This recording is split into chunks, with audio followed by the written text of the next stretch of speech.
autopsy results mean anything more for him as the investigation moved forward. Investigative reporter Sarah Wallace has more of our team coverage. She's in Bohemia. Sarah? Well, and David, as you know, the coroner didn't say very much beyond the fact that Gabby Petito died of strangulation. But that in itself could help prosecutors build an even stronger circumstantial case against Brian Laundrie. A couple of days after searchers found Gabby Petito's body in this remote section of Bridger-Teton National Forest on September 19th, the coroner ruled her death a homicide. Her fiancé, Brian Laundrie, has not been named as a suspect in her death, but he's missing, and legal experts say if he's found alive after fleeing, that's tough to overcome for a jury. He is in flight right now. Certainly, evidence of flight is very important evidence at any trial, whether it's a circumstantial case or a direct case or both. So if you're his attorney, you don't commit to anything right now. What we know right now is this was no accident.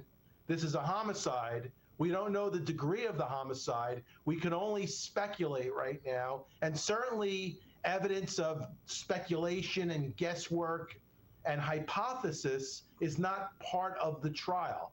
The coroner says DNA was found on Petito's body, but that may not be significant since the two were together. It could be important if it's someone else's. The FBI has not issued an arrest warrant for Laundrie for homicide, just for using Gabby's debit card after she lost contact with her family. But that could soon change. Do you think this puts pressure on anybody who might be helping him escape? Absolutely, and it should.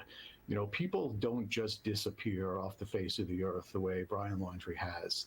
It would seem to me, given the way he lived his life, given the way he flew home to do something with his parents after Gabby went missing, it's likely that someone is helping him. Certainly to put a cause of death being strangulation, something really vicious and something so personal, that may really cause someone to say, I don't want to be helping him anymore. I don't want to be hiding him. I don't want to be assisting him. He needs to deal with this. If Laundrie is brought in, you're going to hear a lot about the term consciousness of guilt. The fact that Laundrie didn't call her parents, didn't report her missing, and himself disappeared. All of that will be part of what the defense has to combat. The Petito family attorney did not comment to reporters today, but it is possible that he may issue a statement. Live from Bohemia, Sarah Wallace, News 4 New York. Okay, thank you, Sarah, and our coverage.